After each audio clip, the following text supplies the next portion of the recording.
Olá, tudo bem?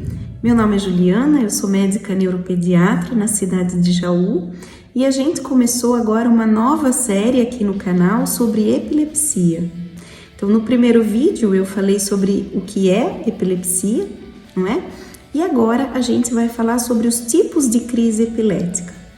Então, quando a gente fala em epilepsia, as pessoas lembram sempre da convulsão, que é uma crise que todo mundo assim mais ou menos conhece, em que a pessoa tem uma perda da consciência, cai, se debate e todo o corpo vai ter uma postura primeiro que a gente chama tônica, né, que é uma postura rígida, e depois clônica, que são as batidinhas, e nessa hora a pessoa não responde, ela está inconsciente, muitas vezes precedida por um grito, às vezes, que a gente chama do grito epilético, em que também pode acontecer um vômito, muita salivação, pode liberar esfíncter, ou seja, fazer xixi na roupa, né? Essa convulsão é a clássica que muita gente conhece, mas nem só de convulsão é feito epilepsia, tem outros tipos de crise epilética que muitas vezes passam desapercebidas até pelos pacientes já epiléticos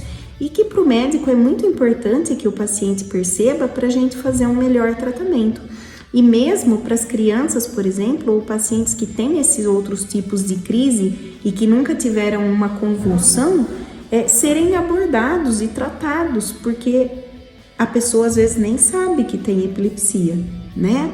Então vamos lá, nós temos vários tipos de crise, né? Então nós temos essa crise tônico-clônico generalizada, que é essa que fica rígido e convulsiona, que todo mundo conhece, né? Nós temos as crises. Dentro das crises generalizadas, por exemplo, o que é generalizada, doutora?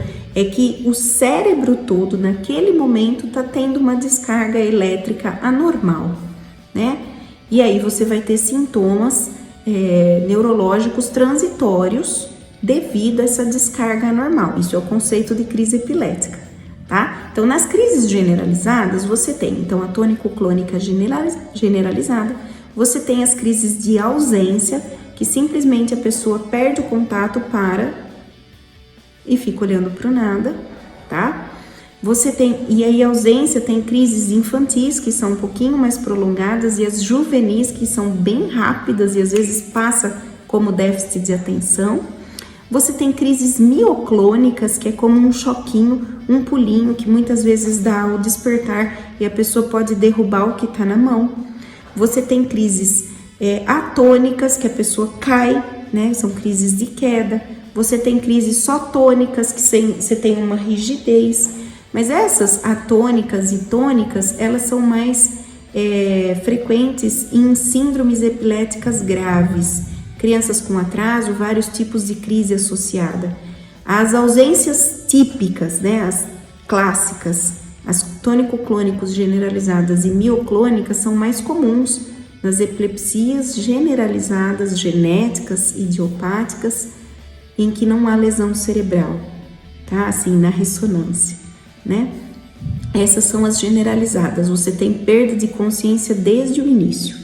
E isso é uma dica, tem gente que retorce ou treme o corpo todo sem perder a consciência. Não é epilepsia, não é crise epilética.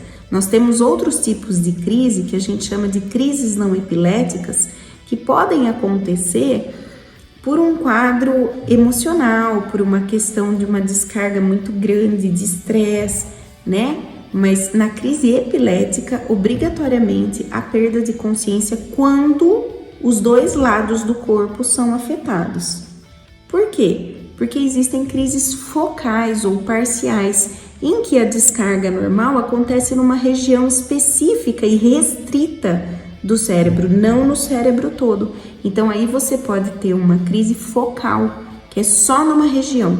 Essa crise pode ser motora, pode ser sensitiva, pode ser visual, pode ser auditiva.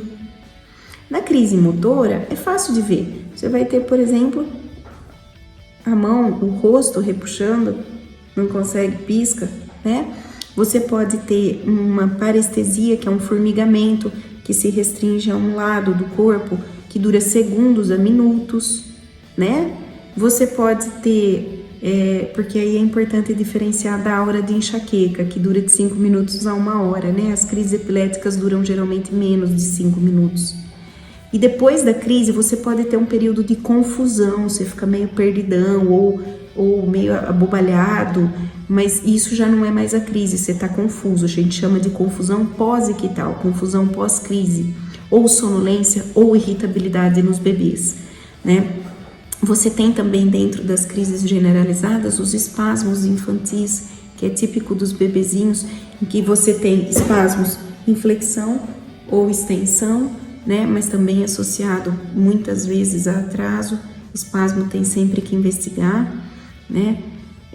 Enfim, todas as crises têm sempre que investigar, né? Essas são as generalizadas. As focais motoras, então eu estava falando, pode ser mão, pode ser rosto, pode ser perna. Você tem as focais sensitivas, com formigamento, com parestesia. Você tem visuais, em que você pode ver bolas coloridas. Geralmente são alucinações visuais simples, com cores, com formas. Já quando a gente tem a aura da enxaqueca, geralmente são componentes mais geométricos, mais brilhantes, né? Com um reflexo em brilha, como se fosse mais neon, mais metálico. O da epilepsia costumam ser cores mais básicas, né? Mas estudo na história o médico vai diferenciar. Você pode ter auditiva, com sons, e tem as crises reflexas, em que você olha para a claridade da crise.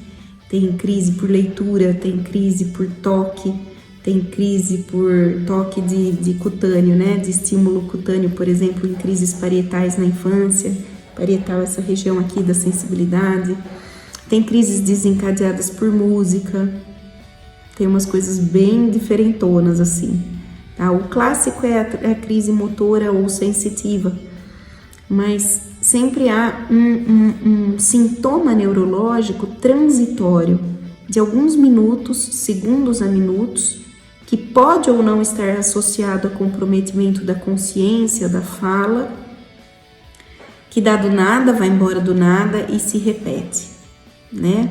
Então esses são os tipos de crises focais, generalizadas, se é mais motora, se é atônica, mioclônica. Tem também ausências com mioclonia palpebral, aí já são mais raridades, é mais complicado explicar tudo que existe, né? Então, isso são os tipos de crise, para vocês saberem que nem sempre é convulsão só que eu espero na epilepsia. Por exemplo, uma crise extremamente comum é a crise de lobo temporal.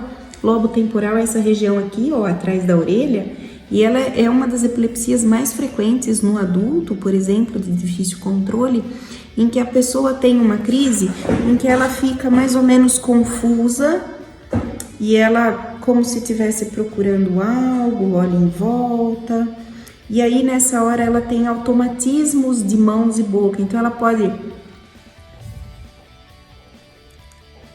lamber a boca ou mastigar, e a mão ela pode esfregar a mão ou acerta a roupa ou limpa a mesa ou pega alguma coisa em volta, pega coisa no ar, e ela fica meio perdida. Você fala com ela, ela tá meio sabe? E ela é uma crise que fica um pouco mais confusa. Essa é uma epilepsia com crises de lobo temporal. Tem um monte de gente que tem isso e não sabe o que é crise.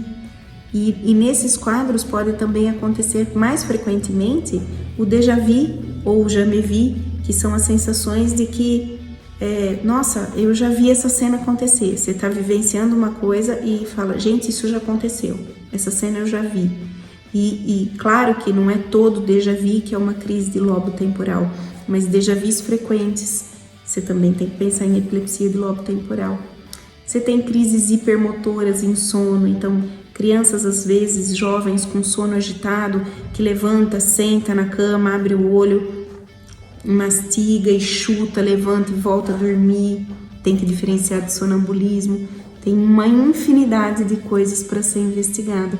Tem muita menina que vem por desatenção na escola e é crise de ausência. Precisa investigar, tá? No próximo vídeo eu falei para vocês mais ou menos sobre os tipos de crise e sobre as epilepsias, que são as generalizadas, as focais, tem as genéticas e tem as sintomáticas, que são causadas por uma lesão cerebral, por exemplo, que podem ser tumores de baixo grau, pode ser displasias, outras cicatrizes, malformações, sequelas de um AVC, de um acidente, de uma meningoencefalite, que é uma infecção, tipo uma meningite, né?